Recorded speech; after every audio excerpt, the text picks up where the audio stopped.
Si vous nous retrouvez à l'instant, vous avez fait le meilleur choix, c'est celui de regarder votre chaîne de télévision Info TV et surtout d'être au rendez-vous du grand débat de la semaine Libre Expression, 11h30, 14h, heure du Cameroun. Et nous prenons justement cette dernière ligne droite. Vous le savez déjà, le corps électoral a été convoqué par le président de la République, son Excellence Paul Biya. C'était vendredi dernier, le 12 octobre prochain. Les Camerounais iront élire le président de la République. Docteur David Eboutou, on dira donc ça y est, ce n'est plus un débat. Il y aura élection présidentielle cette année et ce sera justement le 12 octobre. Je voudrais que nous prenions deux aspects des choses. D'un côté, le système, nous en avons abondamment parlé lors du précédent débat. Parlons un peu de l'opposition. Le corps électoral est donc convoqué. Entre-temps, nous avons vu certaines plateformes naître à la recherche d'une candidature unique, ou si vous préférez, une candidature de large consensus. Pour l'instant, il ne reste que quelques jours pour déposer les candidatures. Est-ce que l'opposition camerounaise est prête? Alors, est-ce que l'opposition camerounaise est prête? Je ne saurais répondre sentencieusement à cette question. Mais ce qu'il faut dire, c'est qu'il faut constater avec toute la réalité et toute la lucidité du monde qu'effectivement, pour moi par exemple, qui est pris par un certain nombre de congrès invités par certains leaders politiques, tous par exemple se sont proposés d'être des candidats à la candidature de la présidentielle. Personne n'a évoqué un aspect allant dans le sens d'une éventuelle coalition. Moi, j'ai été invité spécial au congrès du SDF. On n'a pas évoqué cette question. J'ai été au congrès du PURS, je crois d'ailleurs avec Limbi Lobé. Je n'ai pas entendu cette éventualité ou cette hypothèse. J'ai été au congrès de mon ami Cabral Lébi.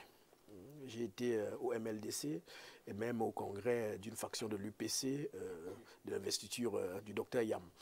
Donc, il faut donc aujourd'hui s'inscrire peut-être sur une perspective essentiellement réaliste. Et la perspective réaliste, de mon point de vue, c'est d'explorer quelques voies qui peuvent amener ce que je considère comme les forces du changement à travailler pour mettre la victoire de leur côté. Et l'un des aspects auxquels je scrute depuis quelques années, c'est celui, par exemple, de voir comment mobiliser des scrutateurs qui pourraient travailler pour la dynamique des forces du changement, puisque manifestement, il n'y aura pas de candidature consensuelle. Il pourrait y avoir... Ah bon? Non, il n'y en aura pas. Non, c'est terminé là. Il n'y en aura pas. Il peut y avoir des coalitions conjoncturelles, n'est-ce pas, des petites coalitions conjoncturelles, mais qui n'auront pas grand impact, n'est-ce pas, parce que n'oublions pas, quand on parle de coalition conjoncturelle, si aujourd'hui même il y a une candidature consensuelle au niveau de l'opposition, le pouvoir également peut en créer. Vous savez qu'il y a des petits partis qui tournent là, tout autour là, et on peut justement les mettre ensemble et sortir une figure qui viendra émietter les voix de cette candidature consensuelle là. Mais ce que j'observe m'oblige à constater qu'il n'y aura pas de candidature consensuelle. Mais moi, ce qui est intéressant avec la convocation de ce corps électoral, c'est aussi le fait qu'on va un peu sortir de ces débats qui nous ont beaucoup ennuyés et qui nous ont pris énormément de temps. Vous voulez parler du fameux mandat impératif? Alors là, c'est la vérité. Parce que moi, au-delà du fait que j'ai beaucoup appris sur les contentieux de droit et je me suis félicité de n'avoir pas pris mon inscription quand j'entrais à l'université en droit, parce que j'ai véritablement compris que les juristes de mon pays sont tous des embrouillés pour la plupart. On nous a, pour quelque chose qui semblait assez clair, on nous a fait des étirements du droit, on nous a sorti des explications parfois surréalistes qui n'avaient rien à voir. Et aujourd'hui, on en vient même à classifier ces juristes-là d'un camp comme dans l'autre. Ce qui vous démontre, à partir de leur position d'autorité, parce qu'ils disent qu'ils sont constitutionnalistes, qu'on peut être un élu et parti d'un parti politique qui vous a investi et auquel vous avez appartenu jusqu'à votre mandature et démissionner en cours de mandature pour appartenir à un autre parti politique et transférer votre légitimité de ce côté-là et permettre à ce parti de candidater s'il n'a pas d'élu. Nous avons découvert des contentions comme celle-là et donc, pour mettre fin à tout ceci, je crois que ce moment est venu pour que la vérité soit là et que les uns et les autres, en fait, ceux qui ont suscité ces débats-là, n'est-ce pas, viennent en répondre. Bon, même comme la honte a foutu le camp chez certains de nos leaders politiques, mais il viendra quand même le moment où beaucoup de ces hommes politiques un peu spécialistes de l'esbrouf devraient quand même dire la vérité aux Camerounais. Pourquoi avoir suscité ce débat-là en ces temps précis-là? Est-ce que c'était pour fuir quelque chose? Est-ce qu'ils avaient des choses à cacher? Mais aujourd'hui que la réalité est là, il faudrait qu'on débatte sur la profondeur des choses telles que la réalité nous les présente aujourd'hui. Merci David Eboutou. Abel Elimbi Lobé, répondant clairement à cette question posée ce dimanche sur Info TV. Le corps électoral convoqué, le temps de l'alternance est arrivé? Le temps de la vérité sur la qualité des hommes politiques. Nous avons vu longtemps avant cette convocation, des attitudes visant à banaliser la candidature. C'est chacun qui s'est levé, chacun a dit qu'il est candidat, etc., etc., comme si la fonction présidentielle était un amusement. Je ne sais pas si l'annonce de la candidature était devenue une stratégie de communication, c'est-à-dire un moyen par lequel on peut accéder à certains outils, à certains organes de communication. Bon, ce que ça a donné, c'est une ambiance d'électeurs.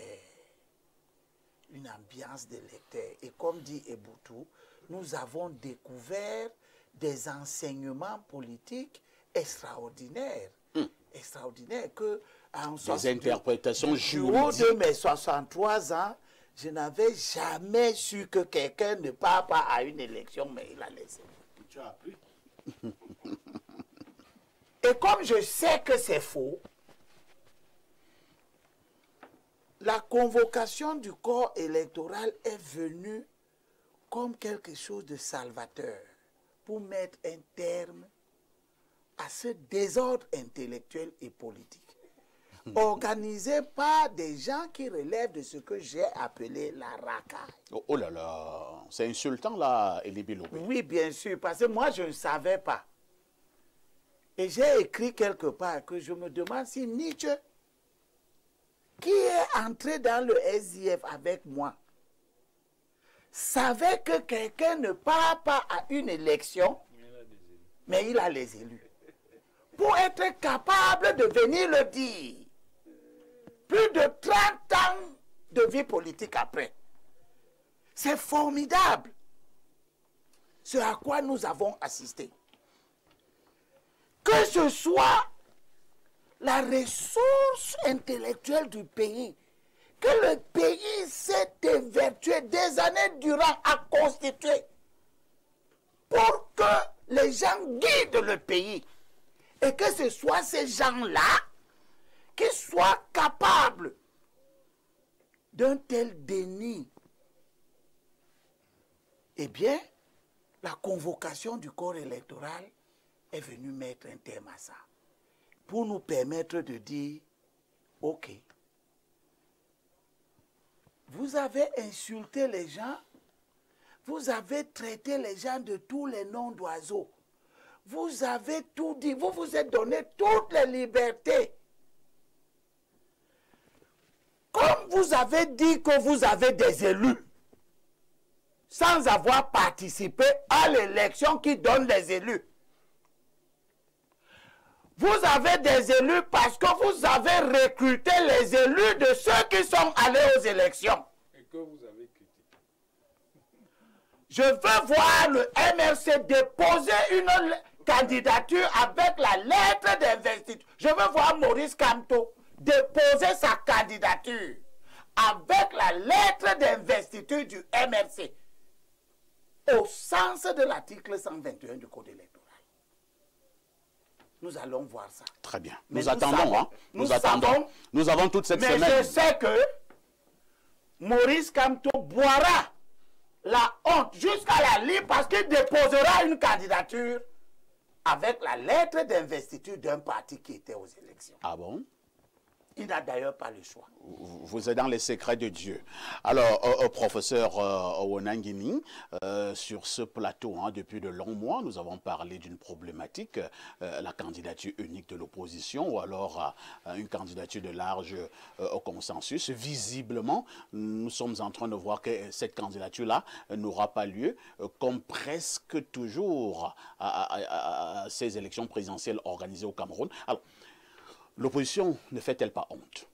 Non, je n'irai pas jusque-là. Il faut avoir du respect pour les acteurs politiques. Parce que le jeu politique n'est pas aussi facile que beaucoup de gens l'imaginent. Et faire face à un parti dominant comme le RDPC, ce n'est pas une partie de plaisir. Maintenant, il est vrai que l'opposition montre parfois des faiblesses curieuses qui semblent indiquer qu'elle n'accumule pas l'expérience de ces confrontations avec le pouvoir à l'occasion des élections présidentielles. Et en fait, c'est lié à un syndrome qui est que chacun veut être le président de la République. C'est pas ça l'égoïsme? Je ne sais pas si c'est l'égoïsme, à vous de voir, mais à partir de ce moment-là, il est impossible d'engager une synergie pour avoir ce que vous appelez communément une candidature consensuelle ou une candidature unique. Il y a une véritable fascination de l'institution présidentielle au sein même des groupes d'opposition qui vient empêcher toute stratégie politique en la matière. L'opposition avait près de 7 ans pour se préparer à éviter une nouvelle défaite. C'est à 6 ans et demi que l'opposition se réveille pour commencer à mettre en place une démarche de synergie. Est-ce que vous trouvez que c'est normal? Ce n'est pas normal du tout. En fait, elle n'a même pas le temps physique, elle n'a même pas eu le temps physique de faire le travail qui est nécessaire pour parvenir à une candidature consensuelle sérieuse. Une candidature consensuelle sérieuse, ça se prépare. Et ça ne peut pas se préparer en 2 mois. Ça se prépare sur des années. Et ça se prépare dans des conditions même où le pouvoir ne peut pas... Si vous commencez à échanger entre vous, même par la communication électronique, le pouvoir va vous empêcher de le faire comment? Qu'est-ce qui empêchait les groupes d'opposition de commencer à discuter sur les orientations? Bon, nous voulons battre le candidat du RDPC en 2025. Qu'est-ce qu'on peut présenter comme programme au Camerounais? Quelles sont les propositions? Quelles sont les orientations? Maintenant, on construit donc un cadre programmatique. On construit aussi une stratégie avec tous ces aspects. Ce n'est pas en 6 mois qu'on va le faire. Vous voyez donc que dans ces conditions, et puis chacun croit, hein, c'est ça le syndrome, que c'est lui qui est destiné à présider aux destinées du Cameroun. Dans ces conditions, vous voyez qu'il y a une candidature consensuelle possible. Merci, professeur. Pierre Blériot-Niamek, le cas Kamto m'intéresse ce matin. Le cas Cabral-Liby aussi, et même le cas de l'UPC. Y a-t-il sérénité quant à leur candidature? Quand je dis le cas Kamto m'intéresse, il y a le fameux débat sur le mandat impératif. Quand je dis que le cas Cabral m'intéresse, il y a le fameux problème qui est en justice, parlant du PCRN. Quand je dis que le cas de l'UPC m'intéresse, il y a également une foultitude de factions au sein de l'UPC. Alors, quel est le regard que vous posez sur ces entités à quelques jours du bouclage du dépôt des candidatures? Alors, je commence par les cas les plus faciles. Il n'y aura pas de candidature de l'UPC. Ah bon? Oui, pour 2 raisons. La première, elle est, on peut dire, juridique. L'UPC s'est empêtré dans beaucoup de choses qui l'empêchent de produire les documents qu'il faut. La deuxième, elle est économique. Les différents candidats de l'UPC que vous voyez, ils comptaient sur les levées de fonds. Et moi, j'avais déjà dit qu'il faut arrêter ce genre de choses. Ah, l'UPC est incapable d'avoir 30 millions? Les 4 UPC. Une UPC qui est capable d'avoir 30 millions, c'est celle de Bapor. Et Bapor est derrière BIA. Tout à fait. Bon, les 3 autres UPC n'ont pas chacune ses 30 millions. Mais attendez un peu, le professeur Baïbek ne peut pas avoir 30 millions? Non, non. Baïbek, c'est mon... Baïbek n'a pas 30 millions. Comment ça?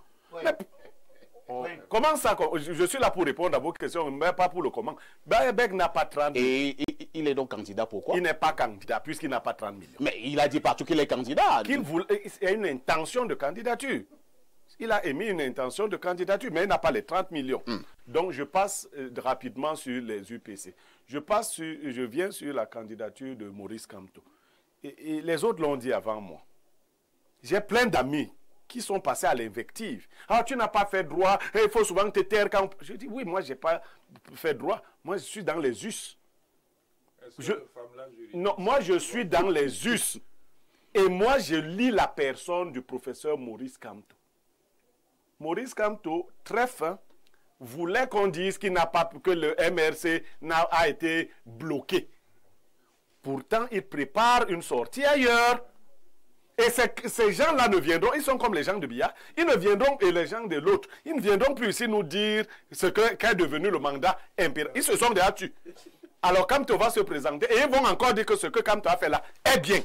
C'est-à-dire que... Bon, donc ça passe. Maintenant, arrivons. Non, Cabral, lui, n'a pas de problème. Comment ça? Non, Cabral n'a pas de problème parce que même le problème qui est en justice demande 9 mois. Or, c'est la dernière décision qui est retenue. Et déclaration pour déclaration, Cabral va déposer la semaine qui commence sa candidature. Vous verrez d'ailleurs des signes qui montraient qu'il allait déposer cette candidature. Lorsque son congrès a été convoqué cette dernière fois, le tout-puissant ministre de l'administration territoriale n'a plus empêché la tenue de ce congrès. Ce sont des signes. C'est des signes quand on est dans le... Et puis, je vais donc dire... Quand on est dans quoi? Quand on est dans le milieu politique, on comprend. Je vais donc dire quelque chose.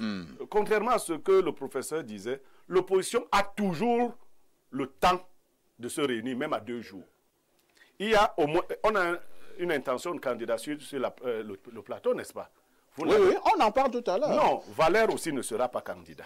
Comment ça? Pour 2 raisons. Il n'a pas pu réunir les 300 000. Il ne pourra pas les 300 signatures. Il ne pourra pas les réunir avant les quelques jours qui nous restent. Et la deuxième, il lui fallait quand même 47 millions. 77 millions. Mais vous n'êtes pas dans les poches de Valère. Non, je ne suis pas dans les poches. Vous parlez parce que lui-même, il est présent. Hein? Entre-temps, vous parlez de ces 300 signatures. Qu'est-ce que vous en savez? Non, il ne les a pas. Maintenant, ce que je souhaite, c'est que l'opposition commence donc à se réunir autour au moins d'un candidat qui ne pose pas problème. Qu'elle commence au moins à se réunir autour d'un candidat qui... C'est-à-dire que Valère, par exemple, a capté les énergies jeunes depuis longtemps. Est-ce qu'il va laisser ces énergies s'évaporer comme ça parce que lui n'est pas candidat cette fois-ci? Je crois qu'on gagnerait à ce que quelqu'un comme Valère Bessala réoriente son électorat, qui n'est pas des moindres. Quelqu'un comme Baebek a capté un certain électorat, puisqu'il ne sera pas candidat. Est-ce qu'il va laisser cet électorat s'éparpiller comme ça, qui les oriente? Maintenant, ils ont au moins un candidat qu'ils ont vu depuis lors. Est-ce qu'on ne peut pas commencer à imaginer? Parce que moi, je crois qu'il est urgent que l'opposition, et je le dis, si l'opposition fait même 2 grands blocs, les 2 grands blocs sont capables de battre le RDPC. On n'a pas besoin d'un seul, je dis 2 grands blocs. Il suffit que vous ayez un bloc dans lequel vous avez Valère qui a donné ses voix, le UPC qui a donné ses voix à Cabral par exemple, c'est un grand bloc. Maurice Kamto est un autre grand bloc. Comme Maurice Kamto donne ses voix aussi à quelqu'un? Non, il peut être candidat d'un autre groupe. Je dis que Maurice Kamto... Est-ce qu'on pourrait aussi une figure quand même, Maurice Kamto peut se lever un matin, ces jours-ci, il prend la parole de manière solennelle et il dit que lui ne pourra pas être candidat et il demande au peuple camerounais de soutenir une autre candidature. Non, si Maurice Kamto a une telle élévation, je vous assure, ça va même libérer les âmes captives. Je dis les âmes captives, écoutez bien l'expression, parce que autant les gens sont captifs de Biya dans le RDPC, autant il y a des âmes captives de Maurice Kamto dans le MRC. C'est-à-dire désir voir quelqu'un d'autre, sachant que si Maurice Kamto, je vous prends un exemple, décidait de dire que Bokta est candidat du MRC, vous ne pensez pas que ça va déstabiliser les petites réunions qu'il y a dans le Grand Nord avec les Issa Chiroma et Bello Bouba? Ben, ça va déstabiliser le Grand Nord. Mais s'il décide de toutes les manières de dire qu'il sera candidat, ces 14% pourraient revenir. D'accord, merci beaucoup. Alors, Valère Bessala, puisque vous êtes vous-même présent sur le plateau, on a parlé de vous. Hein. Moi, je ne sais pas, on a dit que ceci, alors que vous-même, vous êtes présent sur ce plateau. Alors, vous avez annoncé votre candidature il y a quelques mois. Vous réitérez que vous êtes candidat à l'élection présidentielle à venir? Ma position n'a pas encore changé. Je crois que l'heure du verdict a sonné depuis vendredi. Donc le décompte a commencé, je crois qu'il finit au 22. Entre-temps, où est-ce que vous en êtes avec les 300 signatures et maintenant l'argent que vous cherchiez? Justement, nous sommes dans ce verdict qui a commencé. Donc, je suis jusqu'au 22. Je vais me prononcer le moment venu. Quant à savoir si on y va ou si on n'y va pas et quelle est l'attitude qu'on va tenir.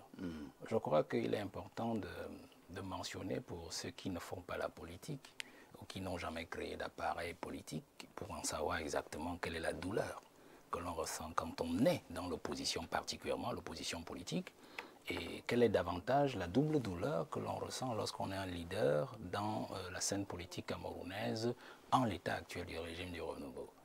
Il est important de préciser, pour beaucoup qui sont sur ce plateau, que la politique au Cameroun et vivre dans l'opposition, l'aîné Limbi me comprendra mieux, je crois qu'il est mieux assis pour cela, demande beaucoup de sacrifices et beaucoup d'énergie. Vous voyez? Beaucoup, énormément. Et en plus de cela, lorsque nous parlons d'une campagne comme celle-là, j'ai vu des gens, quand on a lancé la collecte des fonds, d'ailleurs même vous-même, vous êtes lancé dans cet exercice-là, qui nous prennent en ridicule parce qu'on a lancé des fundraising. Il faut savoir que la politique, la petite école que j'ai faite, les maîtres politiques d'ailleurs qui sont du parti au pouvoir, la politique finance la politique. La politique finance la politique. Si vous voyez un leader se lever un matin et vous dire j'ai 100 millions de francs pour mes 300 signatures et ma caution, il faut vous en éloigner. Parce qu'en fait, la candidature à l'élection présidentielle est certes la candidature ou l'élection d'un homme face à son peuple, face au peuple, vous comprenez? Mais c'est un mouvement d'ensemble. Même Trump, qui est multimilliardaire aux États-Unis, il a mobilisé des énergies financières, notamment avec Elon Musk et compagnie, qui ont financé sa campagne. Ça veut dire que s'il avait été un Crésus financier, comme on le pense, il aurait pu tout financer. Donc, je voudrais... Ce que vous dites est pertinent, mais je voulais vous relancer. Hein. Est-ce qu'on devrait aussi se lancer en politique n'ayant absolument rien? Ou alors il faut quand même un minimum. Comment vous savez que ceux qui se lancent en politique n'ont rien? Qu'est-ce que vous entendez par rien? Non, moi je... On ne va pas citer les noms ici. Je ne voudrais pas entrer dans vos débats de semaine. Si vous m'avez invité sur votre plateau, c'est pour répondre. Moi, je ne suis pas venu faire le ping-pong. Vous ne pouvez pas dire qu'ils n'ont rien. Vous savez, le premier capital... Il y en a qui viennent sur des plateaux de télévision. Il est candidat à une élection présidentielle. Après le débat, il vous demande si vous n'avez pas 500 francs lui pour payer le taxi. Ça, c'est quitte à vous. Je parle et vous trouvez qu'un candidat comme cela est sérieux? Je parle de choses sérieuses et je parle de moi. Et de ceux peut-être qui sont aussi dans ma logique à moi. Comprenez? Donc, je suis en train de vous dire que nous sommes sur la scène de l'opposition et la présidentielle s'est annoncée.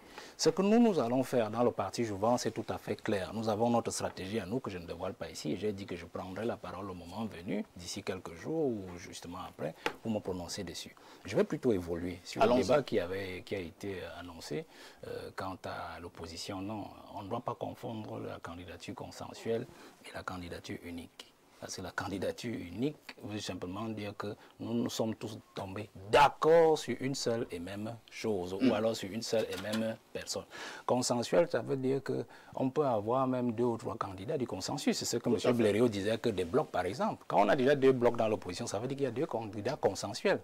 Donc il y a un consensus sur un tel homme, sur un certain nombre de critères, et un autre consensus sur un autre homme, sur un certain nombre de critères. Donc c'est cela qui peut se poser pour l'élection présidentielle qui s'en vient. Mais candidature unique, je ne la vois pas ainsi. Mais nous avons un problème actuellement, puisque c'est le fond même de votre question. L'opposition est mal partie, parce que j'ai travaillé avec les aînés sur une plateforme, Opposition Unie et Solidaire, sur votre plateau, j'en ai parlé. Et la plupart des clashs qui ont eu, notamment avec la première vague qui est sortie et qui a fait son shit, et notamment aussi sur votre plateau et sur d'autres, étaient partis d'Opposition Unie et Solidaire. C'était des membres d'Opposition Unie et Solidaire qui sont allés créer une affaire de transition, ils l'ont appelé de leur nom. Et ensuite, d'autres sont sortis, et j'entends aussi groupe de Douala, par exemple. Je crois qu'on a un problème, c'est que le parti au pouvoir, ou du moins ceux qui nous dirigent, s'arrangent toujours d'abord à infiltrer l'opposition, de 2 à avoir des satellites en tant qu'individu et en tant que parti politique, qui justement ils mettent en œuvre le moment venu, lorsqu'il y a des urgences politiques pressantes, notamment comme l'élection présidentielle, ils les mettent en œuvre et en mouvement pour pouvoir insécuriser la scène de l'opposition. Est-ce que vous qui êtes de l'opposition et qui avez justement le cerveau, vous ne savez pas que le système a toujours fonctionné comme ça, infiltrer cette opposition pour créer ces schismes-là le moment venu? Alors, qu'avez-vous fait depuis une trentaine d'années? Le système fonctionne de cette manière. Qu'avez-vous fait pour avoir quand même aussi des barrières, pour avoir des stratégies de bloquer par exemple ces infiltrations? Mais si je vous en parle, c'est que je le sais. C'est votre question. Et qu'avez-vous fait? Je suis donc en train de vous dire que ce que nous, on a fait justement, c'était d'abord de spécialiser notre parti politique et notre logique. M. Blériot vous l'a rappelé. Ça veut dire que si Blériot le rappelle, ça veut dire que moi j'ai atteint mon petit objectif. Je peux déjà me reposer après 2026. C'est-à-dire qu'on a focalisé, on s'est centré sur la jeunesse. Vous voyez? Et c'est pour cela que vous avez vu par exemple que certains partis de politique, par exemple la stratégie anciens et certains leaders sont embarrassés par notre logique. Chaque fois que nous parlons de jeunesse, ils vous rappellent que la jeunesse n'est pas un programme. Ça veut dire qu'ils sont touchés au fond d'eux-mêmes. De deux, c'est que nous avons une autre logique aujourd'hui, c'est que sur la scène de l'opposition, nous avons travaillé à telle enseigne que le peuple comprenne que Biya ne doit pas seulement partir avec ceux d'en face. Parce que nous débattons toujours en pensant que Biya, c'est le régime et tout. Non, Biya, c'est aussi la scène de l'opposition qui est là depuis 30 ans et qui pactise tous les jours avec lui pour que rien n'avance. La vieille opposition. La vieille garde de l'opposition. Quand on parle, par exemple, de la scène de l'extrême nord, il en a parlé tout à l'heure, du nord, du grand nord, avec les Bello et tout ça. Moi, j'ai vu des gens être contents qu'un type comme Bello Bouba sort à la dernière minute, à 4 mois, et ils applaudissent, ils disent que voilà un opposant qui est venu, il savent un poids lourd. Issa Chiroma, la même chose. Non, nous sommes là pour dire à la jeunesse camerounaise, au peuple que Biya s'en va certes avec son régime et tout son gouvernement et tout ce qui ont travaillé avec lui. Il va aussi avec la vieille garde de l'opposition. En fait, nous sommes dans le renouvellement total du pays. De l'autre côté, comme de notre côté. Donc je vais finir en disant que et là, je vais m'adresser à la jeunesse pour dire que moi, je n'ai pas, le guide du parti Jouvence n'a pas de souci. Le moment venu, je ferai état à la jeunesse de levée de fonds. Si nous n'avons pas atteint, le quota, je ne m'aventurerai pas à cette affaire-là parce que je ne suis pas arrivé en politique. Je n'ai pas une ambition présidentielle à outrance. Je n'ai pas une obsession présidentielle. Président à tout prix, à tous les coups. Oui, à tout prix, à tous les coups. D'un. De deux, c'est que tous qui auront donné leur argent pour la levée des fonds, ils seront remboursés jusqu'au rubis sur ongle. Terminé, c'est comme ça que je fonctionne. Vous prenez serment? Je vous annonce ce que je vais faire. Donc, parce qu'en fait, c'est la transparence financière. Bien sûr, je dirais ce que cela a donné et on remboursera. remboursera. Par un moment lancé ces levées de fonds, après on n'a plus eu de traçabilité. C'est pas mon problème. C'est pas mon problème. Je dis, je parlerai, je donnerai le montant exact de la levée de fonds. Pour l'instant, vous êtes à combien? Et tous les contributeurs, non, je n'ai pas encore fait l'État, et tous les contributeurs seront remboursés rubis sur ongle et c'est le parti qui endossera les frais de renvoi de leur argent. Le 3, c'est que après cette intervention, je consulterai la jeunesse de l'opposition et nous verrons quel candidat jeune qui sera à même de nous porter et de porter nos aspirations, soutenir le moment venu pour l'élection présidentielle. Merci Valère Bessala. Honorable Angelbert Essomba Bongonovo qui est du RDPC, est-ce qu'il vous est déjà venu en idée, en vous levant le matin, en vous brossant les dents dans votre douche, et vous dire que, et si le RDPC n'était plus au pouvoir, vous avez songé à une telle posture? Ce n'est pas la bonne formulation de la question. Reformuler alors. Ce n'est pas la bonne formulation de la question de l'opposition. Je voudrais que ceux qui nous regardent sachent qu'à l'heure où nous parlons, depuis vendredi 17h12, la computation des délais pour les déclarations de candidature a commencé. Parce que ça se fait en jour et en heure.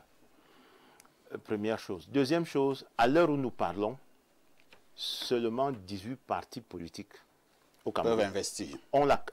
Non seulement peuvent investir, ont la capacité juridique d'investir un candidat. C'est ce que je suis en train de dire. Non, j'ajoute capacité juridique, c'est très important.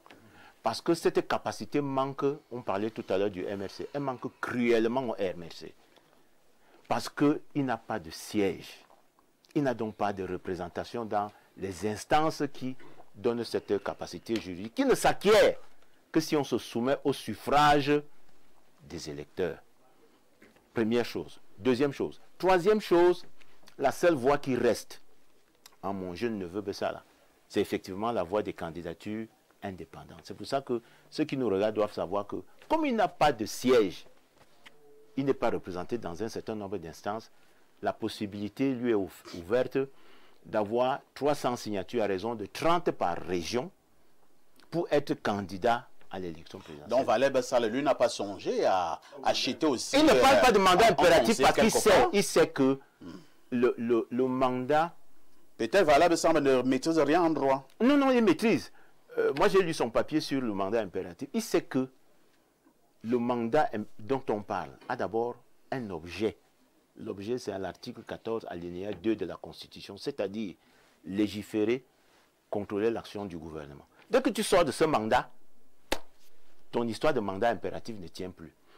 Et il ne peut pas convoquer le mandat impératif parce qu'il a bien lu cette subtilité de notre droit électoral. Moi, je vous suggère que nous passions à autre chose. Non. Pourquoi? Parce que, attendez un peu, honorable, dans quelques jours, on sera fixé sur cette affaire de mandat impératif. Et on saura qui avait raison et qui avait tu me tort. coupes quand je donne Parce que c'est mon redondant. point de vue. C'est pas redondant. Puisque vous revenez sur l'affaire de mandat impératif. Nous y sommes. Et je Vous-même, vous êtes revenu parce que nous y sommes et c'est le moment de la vérité du mandat impératif. Tout à fait. Dans quelques jours, on sera fixé. Je suis donc en train de vous dire que dans quelques jours, non seulement nous serons fixés, mais vous devez savoir que les conditions posées par la loi électorale font que c'est maintenant qu'on parle donc des déclarations de candidature. Tout ce qui s'est fait avant, c'était des annonces, c'était des intentions. Parce que la déclaration de candidature est d'avoir un acte matériel posé par un candidat, investi par un parti politique. La troisième chose que je dois dire, c'est que nous sommes arrivés à un niveau où précisément, aucune élection n'est gagnée d'avance. C'est pour cela que nous ne négligeons aucun adversaire. Tous les adversaires sont pris au sérieux, y compris ceux qui semblent être ou donner l'impression qu'ils sont les plus petits. Parce que nous pensons effectivement que la mobilisation d'un certain nombre d'électeurs sur le terrain peut avoir des effets pervers si on ne conduit pas bien nous allons chuter. Notre capacité à nous déployer. Et c'est pour cela que toute la stratégie est mise en œuvre. Pas pour que l'opposition n'ait pas de candidat. Nous, on ne veut pas le parti unique de l'opposition parce que le président Biya a justement promu la démocratie pour qu'il y ait le plus de candidats possible. D'ailleurs, c'est pour cela qu'en 2012, il change le régime de l'élection présidentielle en donnant la possibilité à ceux qui veulent être candidats de rassembler 300 signatures pour être candidat indépendant à l'élection présidentielle. Donc, pour nous, tout ce qui se présentera au soir du 22, lorsque Elections Cameroun publiera la première liste, éventuellement sous réserve du contentieux au niveau du Conseil constitutionnel, seront nos adversaires. Nous les respectons en tant que tels. Nous les prenons au sérieux. Nous savons qu'ils s'adressent à des gens, les Camerounais, un peuple qui est mûr, qui a un bon sens et qui sont capables, tous ces Camerounais, très bien, c'est compris, de produire une énergie de progrès, de démocratie dans la paix avant, pendant et après l'élection. Nous allons repartir du côté de notre messagerie. Alors, c'est un message du plus 49, c'est l'Allemagne. Nous avons une opposition qui à un moment déçoit beaucoup, car nous sommes conscients qu'en allant en rang dispersé, on ne pourra pas renverser le régime en place. Après chaque élection, elle a 7 ans pour la préparation de la prochaine et le temps de s'entendre sur un programme commun et tirer des idées de chacun pour un Cameroun meilleur. Mais aussi le temps pour s'entendre sur le choix d'un candidat unique tout en signant des accords qui devront être respectés à la prise du pouvoir pour que chacun participe au changement, quitte à ce que chacun prépare ses armes pour les prochaines. Mais au moins la machine renouveau imaginaire soit d'abord évincée. Un autre message toujours venant de l'Allemagne que dit ce téléspectateur. Alors, nous prenons ce téléspectateur. Depuis Ngaondéré, bonjour Monsieur Parfait Aïssi. Moi personnellement, je préfère que Paul Biya lui-même présente au confinement. Je ne sais pas ce qu'il dit là. Alors, un autre message. Bon dimanche et bon débat. Le modérateur du Cameroun. Monsieur Parfait, ici, j'ai quelqu'un, j'admire toujours sur votre plateau, Monsieur Valère Bessala. Dis-lui qu'il est possible pour lui d'être président, mais je sais donc sais pas s'il a les moyens pour être à la tête de notre État et au moment de construire son gouvernement, qu'il ne cherche pas loin. Monsieur Owona, Premier ministre, Blériot, ministre chargé des Assemblées, Monsieur Elimbi, ministre du Commerce, Monsieur Parfait Aïssi, ministre de la Communication, porte-parole du gouvernement. C'est signé Monsieur Atangana à Dakar. Autre message ce matin. Bonjour tout le panel. Monsieur Parfait, ici, prière de demander à Monsieur Wonangini le niveau actuel de sa théorie du chaos lent au Cameroun. C'est Séni depuis Marois qui envoie le message. Bonjour. Bonjour le plateau, tellement votre débat est pertinent pour nos Camerounais. S'il vous plaît, Monsieur Parfait, ici, augmentez votre émission d'1 heure de plus, s'il vous plaît. Nous avons besoin des éclairages sur la présidentielle 2025. Je dois justement vous dire que le top management vient de me faire comprendre qu'on ajoute encore 15 minutes pour ce dimanche, de manière exceptionnelle. Monsieur Abel Elimbi Lobé qui lève donc le doigt, on dira donc pour cette opposition-là, candidature unique, nous abandonnons. Candidature de large consensus probablement, avec ce que Blériot appelait tout à l'heure. On peut avoir 2 ou 3 blocs. Valère également a été d'accord. Et même jusque-là, est-ce que nous pouvons être d'accord que certains leaders de l'opposition pourront laisser de côté leurs égos par moments surdimensionnés pour le bien de la République, pour les intérêts du peuple?